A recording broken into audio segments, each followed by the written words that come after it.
तो आज हम यहाँ पे करने वाले पॉलिसी बाजार का आईपीओ रिव्यू। इस वीडियो में हम समझेंगे पॉलिसी बाजार के बिजनेस को, उनके फाइनेंशियल्स को और उनकी वैल्यूएशंस को।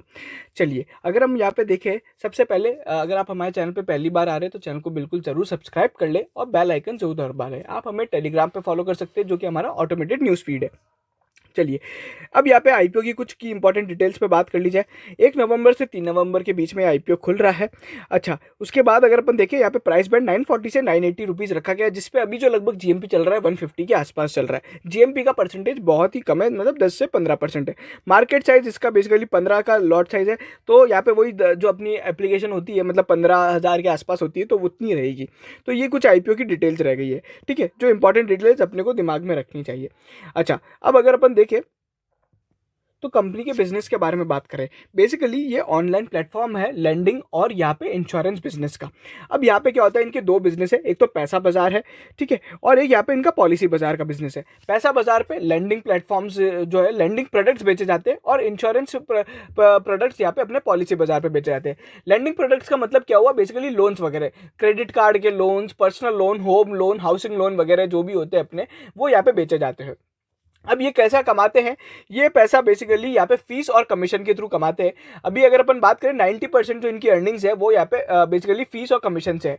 मतलब इंश्योरेंस बेचा तो इंश्योरेंस कंपनी इनको कमीशन देगी, लोन दिया तो बैंक इनको लोन देगी, बैंक्स इनको कमीशन देगी। अब इसके अलावा क्या है इनका revenue source, basically other services. Services कैसे हो गया, मान लिया आपको अपना लोन का प्रोडक्ट है, आपको अपना कोई लोन का प्रोडक्ट है, वो इनके मार्केट प्लेस पे सबसे ऊपर रखना है, तो एडवर्टाइजमेंट इनकम आती है। उसके अलावा इंश्योरेंस भी अपना इस तरीके से कर सकती है, किसी भी कंपनी को अपना नया इंश्योरेंस पॉलिसी का ज्यादा बेचना है तो यहाँ पे एडवर्टाइजमेंट कर सकती है। उसके अलावा थोड़े बहुत डेटा एनालिटिक्स और डेटा पॉइंट्स वगैरह इनके पास होते हैं। इनके पास इतना बड़ा कंज्यूमर बेस है, लगभग 21 मिलियन लोग पैसा बाजार पे, 51 मिलियन लोग रजिस्टर्ड है यहाँ पे करीबन पॉलिसी बाजार पे, तो 70 मिलियन का यहाँ पे इनका यूजर बेस होता है। तो उसके डेटा एनालिटिक्स, उसके डेटा को बेच के ये भी पैसा कमाते हैं। तो इस तरीके से इनका बिजनेस है। अच्छा, बात करें ये किस में ज्यादा कमाती है, तो पॉलिसी बाजार से इनका 70% बिजनेस आता है, पैसा बाजार से इनका केवल 30% बिजनेस आता है। चलिए, अब यहाँ पे वही सारी बातों को यहाँ पे इंग्लिश में लिखा हुआ है, जो कि मैंने आपको हिंदी में समझा दिया है। बात करेंगे इंडस्ट्री की, तो यहाँ पे जो अपनी इंश्योरेंस इंडस्ट्री 17% की सीएजीआर ग्रोथ यहाँ पे हासिल करने वाली है। वहीं पे जो लेंडिंग इंडस्ट्री, जो कि कंज्यूमर लोन्स की बात हो रही है यहाँ पे, तो वो यहाँ पे बेसिकली यहाँ पे 10% की सीएजीआर ग्रोथ हासिल करने वाली है अगले कुछ 5 से 10 सालों में। उसके अलावा कंपनी का कोई भी प्रमोटर नहीं है, कोई भी डेजिग्नेटेड प्रमोटर नहीं है। अच्छा, यहाँ पे अगर बात हो रही है अपने इसकी क्या बोलते हैं, मार्केट और इंडस्ट्री की, तो मैं मार्केट शेयर आपको बताना चाहूंगा। कंपनी का मार्केट शेयर, इंश्योरेंस की बात करें अगर अपन देखें तो बेसिकली ये 63% यहाँ पे मार्केट है, शेयर रखते हैं अगर अपन देखें डिजिटल इंश्योरेंस के अंदर। और डिजिटल इंश्योरेंस का ओवरऑल इंश्योरेंस में कितना मार्केट शेयर है, तो 1% का है। तो टेक्निकली इनका जो ओवरऑल मार्केट शेयर हो गया 0.6% इंश्योरेंस बिजनेस के अंदर।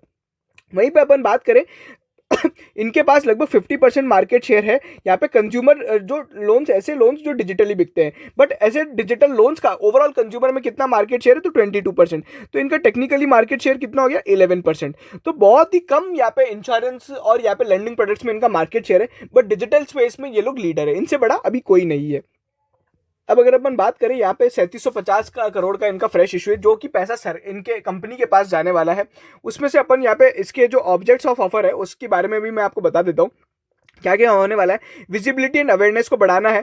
अच्छा, visibility and awareness basically consumer को यहाँ पे एक्वायर करना है और यहाँ पे एडवर्टाइजमेंट वगैरह करना है। ये अभी अपना 38% पैसा रेवेन्यू यहाँ पे एडवर्टाइजमेंट में लगाते हैं। उसके अलावा ऑफलाइन प्रेजेंस को भी ये बढ़ाएंगे। अभी इनके करीबन 21 आउटलेट्स है, जो कि 2200 आउटलेट्स को ले जाने का टारगेट है। आउटलेट मतलब जैसे एचडीएफसी लाइफ की ब्रांच होती है, वैसे ही पैसा बाजार, पॉलिसी बाजार की भी ब्रांचेस होंगी। आउटसाइड इंडिया इनको प्रेजेंस फैलानी है। अभी बेसिकली दुबई में लोग ऑपरेट करते हैं, अदर गल्फ कंट्रीज में भी इनको ऑपरेट करने का प्लान है।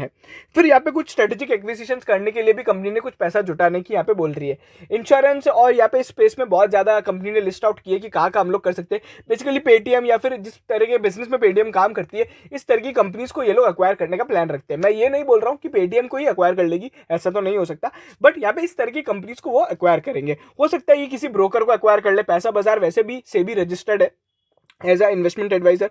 तो यहाँ पे हो सकता है कोई ब्रोकिंग कंपनी को एक्वायर कर ले, ठीक है, तो उसमें यहाँ पे पैसा वगैरह इन्वेस्ट कर दे। अभी तक कंपनी ने कितने एक्विजिशंस किए, तो कंपनी के पास दो इंपॉर्टेंट कंपनीज है। डॉकप्राइम करके एक कंपनी है जो कि सरकार के हेल्थ मिशन के साथ यहाँ पे डिजिटल लॉकर का काम करे। डिजिटल हेल्थ लॉकर अगर अपन ने समझा हो, सरकार मोदी जी भी बोल रहे कि अभी यहाँ पे एक डिजिटल हेल्थ लॉकर आ जाएगा जहाँ पे आप सभी अपने हेल्थ डिटेल्स और अपनी जो भी बीमारियों की डिटेल्स है डिजिटली सेव हो जाएगी। तो वो डॉक प्राइम करके एक कंपनी जो इनके पास है, और एक वीजा हेल्थ करके एक कंपनी है जो कि बेसिकली हेल्थ इंश्योरेंस और यहाँ पे इस तरीके के टेक्नोलॉजी में काम करने वाली कंपनी है। तो बहुत छोटा छोटा बिजनेस है वो। तो वहीं पे सेलिंग शेयर होल्डर्स की बात करें तो यहाँ पे सॉफ्ट बैंक है जो कि यहाँ पे स्टेक बेच रहा है। यश दाहिया सीईओ और आलोक बंसल है जो अपना थोड़ा बहुत स्टेक बेच रहे हैं।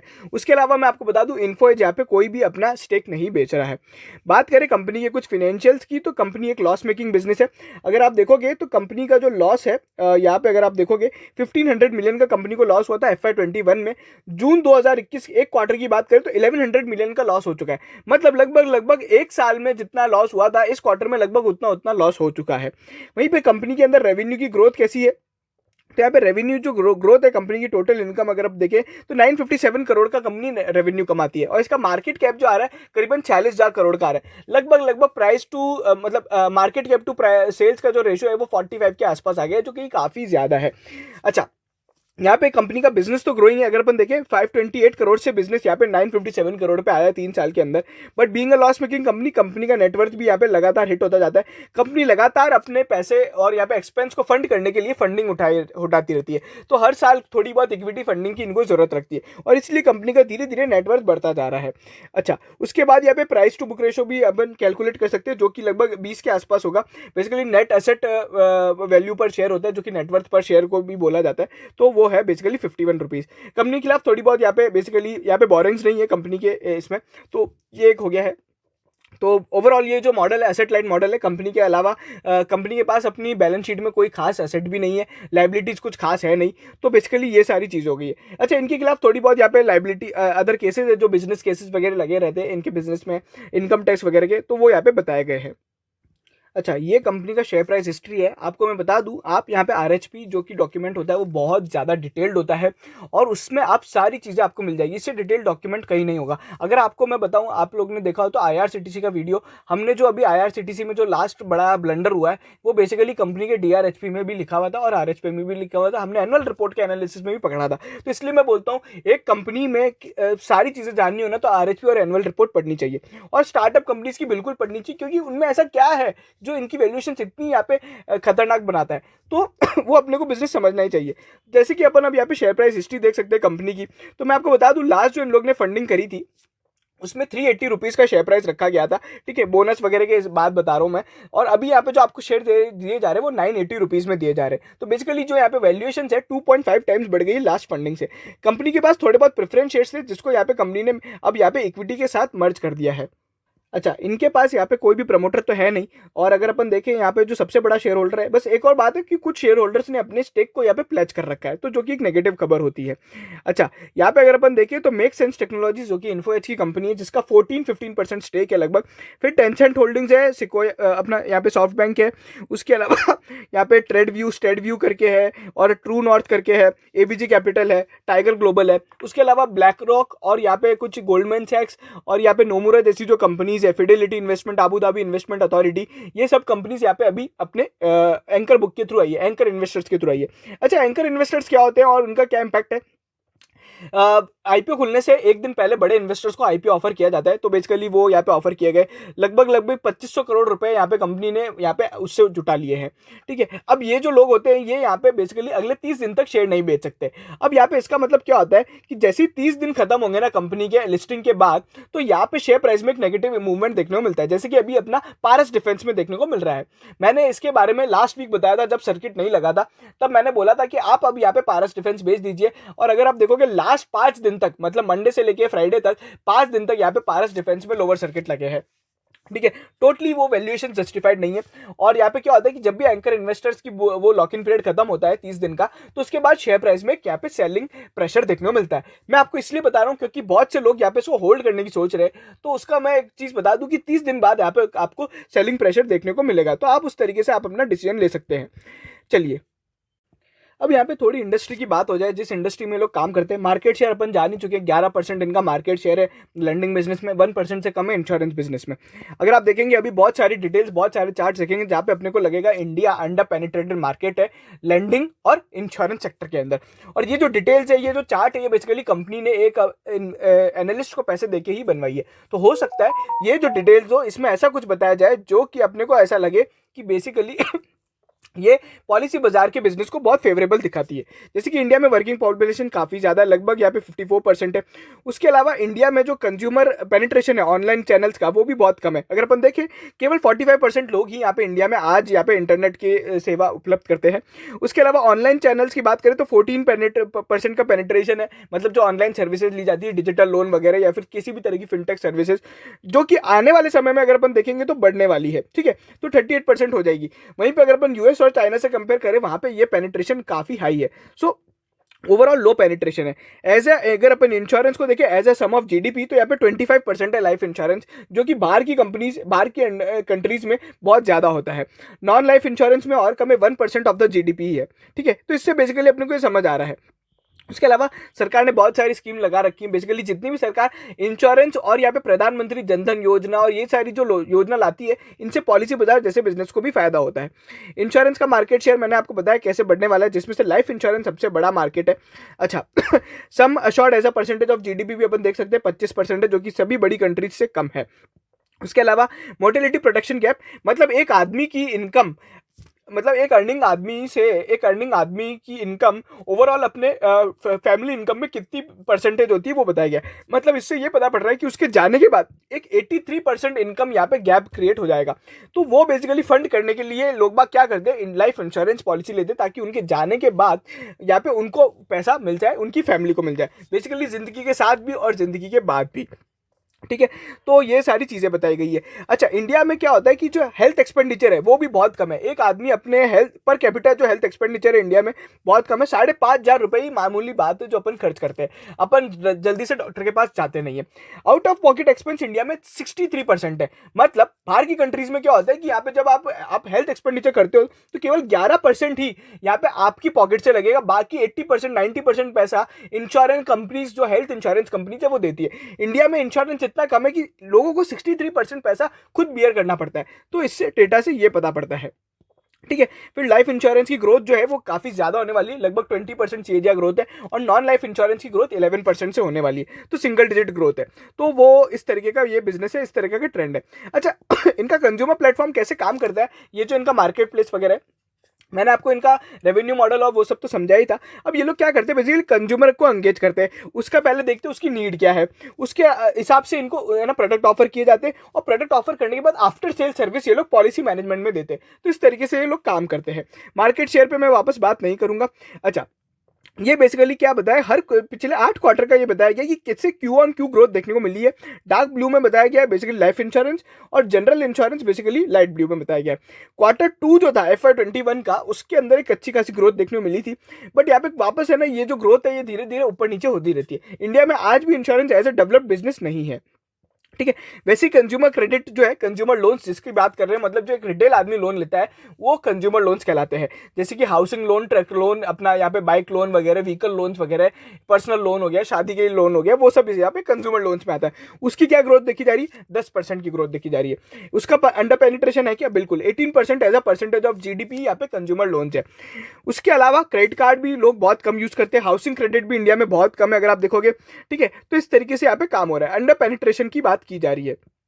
तो अब ये अंडर पेनिट्रेशन और ज्यादा कम है यहाँ पे ऑनलाइन में। ऑनलाइन चैनल्स में तो अपन बहुत कम काम करते हैं। ठीक है, उसके अलावा इन सभी चीजों से अब क्या होगा ना, बेसिकली पॉलिसी बाजार और पैसा बाजार जैसे बड़े बड़े प्लेटफॉर्म की यहाँ पे डिमांड बढ़ेगी ही बढ़ेगी।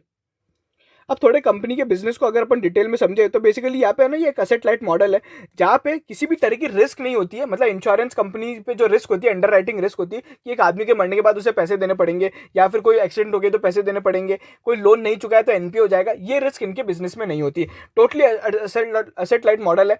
ये सारी रिस्क ये अपने लैंडिंग और इंश्योरेंस पार्टनर को यहाँ पे ऑफर पास ऑन कर देते हैं। ठीक है, अच्छा कंपनी के रिसेंट डेवलपमेंट, एक बहुत इंपॉर्टेंट डेवलपमेंट है। पहले 10 जून 2021 से पहले ये बेसिकली एज अ अपना वो थे वेब एग्रीगेटर का लाइसेंस था। इनके पास बेसिकली यहाँ पे इंश्योरेंस ब्रोकिंग का, इंश्योरेंस एजेंट का लाइसेंस नहीं था। अभी वेब एग्रीगेटर का मतलब क्या होता है, बेसिकली जो पॉलिसी बाजार या फिर पेटीएम जैसी कंपनीज है, ये वेब एग्रीगेटर होती है। इन पे थोड़े रेस्ट्रिक्शंस और कंप्लायंस ज्यादा होते हैं, ये वैसा बिजनेस नहीं कर पाते जैसा एक इंश्योरेंस एजेंट कर पाता है। अब इनको इंश्योरेंस एजेंट का लाइसेंस मिल गया है, तो 10 जून 2021 के बाद जो लाइसेंस आ गया है, तो उससे इनके बिजनेस में ग्रोथ और बेसिकली यहाँ पे जो ईज ऑफ बिजनेस है वो बढ़ जाएगा। ठीक है, but as a insurance agent company कैसे कमाने वाली है वो हमें आगे वाले समय ही देखने को मिलेगा, बिकॉज उसका कोई डेटा है नहीं। ठीक है, उसके अलावा मैं डॉक्टर प्रेम की बात करी थी, हेल्थ लॉकर जो है इनका आयुष्मान भारत डिजिटल मिशन के साथ है, तो वो है।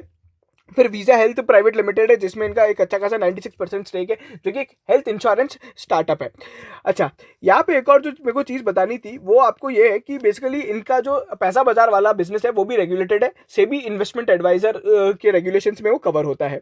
ठीक है, तो इस तरीके से इनका प्लेटफॉर्म चलता है। अभी यूजर बेस इनका कितना है, पैसा बाजार पे 21 मिलियन लोग हैं, पॉलिसी बाजार पे लगभग 50 मिलियन लोग हैं।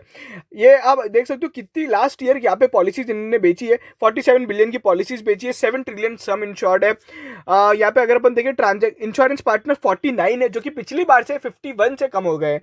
49 मतलब अभी कैसे हुए, क्या हुआ, दो एक कंपनी है, एक तो HDFC अर्गो, उसने अपने सारे इंश्योरेंस प्रोडक्ट यहाँ पे इनके उससे हटा दिए हैं। उसके अलावा ICICI लोम्बार्ड और यहाँ पे LIC ने अपने कुछ प्रोडक्ट्स यहाँ पे हटा दिए। तो बेसिकली 3 कंपनियों ने अपने यहाँ पे प्रोडक्ट्स यहाँ पे बेचना बंद कर दिए पॉलिसी बाजार के प्लेटफॉर्म पे। ऐसा क्यों? बेसिकली हर बड़ी कंपनी को ये लग रहा है कि हम हमारे डिजिटल इनिशिएटिव को बढ़ाते हैं और हमारी ही थ्रू हम लोग को पॉलिसी बेचे। इससे क्या होता है, इनको खुद के एक्सपेंस कम हो जाते हैं, इनको पॉलिसी बाजार जैसी कंपनियों को फ्री फोकट का कमीशन नहीं देना पड़ेगा। तो ये इनके एक बिजनेस की बहुत बड़ी रिस्क है। और इनका अभी कंपटीशन पॉलिसी बाजार और यहाँ पे पैसा बाजार का कंपटीशन बड़ी कंपनीज के डिजिटल इनिशिएटिव्स के साथ भी है। मतलब HDFC बैंक की जो डिजिटल है, जैसे SBI योनो के साथ इनका बहुत बड़ा यहाँ पे अगर आप देखोगे तो SBI योनो से इनका बहुत बड़ा कंपटीशन है, और SBI योनो इंडिया का सबसे बड़ा डिजिटल बैंक है। फिर यहाँ पे पॉलिसी बाजार और बाकी की ऐप आप देख सकते हो, तो वो मेरे को बताना नहीं है उसमें क्या क्या डिटेल है, क्या क्या ऑफरिंग्स है, बेसिकली मैंने आपको समझा ही दिया। अब यहाँ पे अपन देखें तो बेसिकली ये जो कंपनी की प्रॉफिटेबिलिटी की बात कर ले, अभी ये बेसिकली है ना इबिटा लेवल पे भी प्रॉफिटेबल नहीं है, केवल और केवल कॉन्ट्रीब्यूशन प्रॉफिट है। कॉन्ट्रीब्यूशन प्रॉफिट का मतलब वो सेल्स माइनस ऑपरेटिंग एक्सपेंस कर दिए जाए, फिक्स एक्सपेंस को भी हटा दिया जाए, जैसे कि लीज वगैरह रेंटल वगैरह उनको भी हटा दिया जाए, तो ये कंपनी प्रॉफिटेबल है। तो कंपनी पहले यहाँ पे इबिटा लेवल पे आएगी, फिर नॉट प्रॉफिटेबिलिटी पे आएगी। कंपनी ने अपने पहला रिस्क फैक्टर जो डाला है वो बेसिकली यहाँ पे यही है कि कंपनी एंटिसिपेट करती है आने वाले समय में इनके पास यहाँ पे लॉसेस रहेंगे ही रहेंगे। अच्छा, कंपनी का जो कैश फ्लो है वो नेगेटिव है ऑपरेशंस के थ्रू।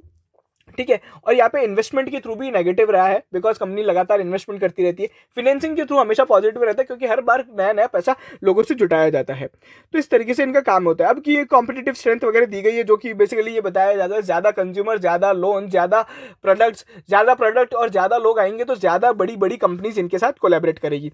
ये कंज्यूमर का यहाँ पे बेसिकली रिटेंशन बताया गया है। एक आदमी FY14 में अगर इनके साथ काम करता है तो उससे अगले 5 साल में कितना बिजनेस किया गया है, तो वो यहाँ पे बताया गया है।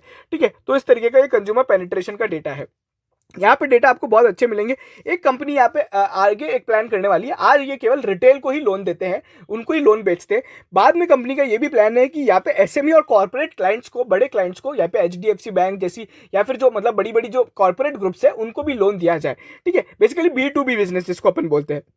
दुबई में तो ये लोग काम करेंगे ही। हेल्थ इंश्योरेंस, कंप्लायंस इंश्योरेंस, अच्छा मोटर इंश्योरेंस इनके यहाँ पे प्लेटफॉर्म पे सबसे ज्यादा बिकता है। ठीक है, तो वो मैं आपको जस्ट बता रहा हूँ। अच्छा, ये लोग 56 लैंडिंग पार्टनर्स के साथ रजिस्टर्ड है, बैंक्स वगैरह, और अपन ने इंश्योरेंस में देखा था 49 के साथ है।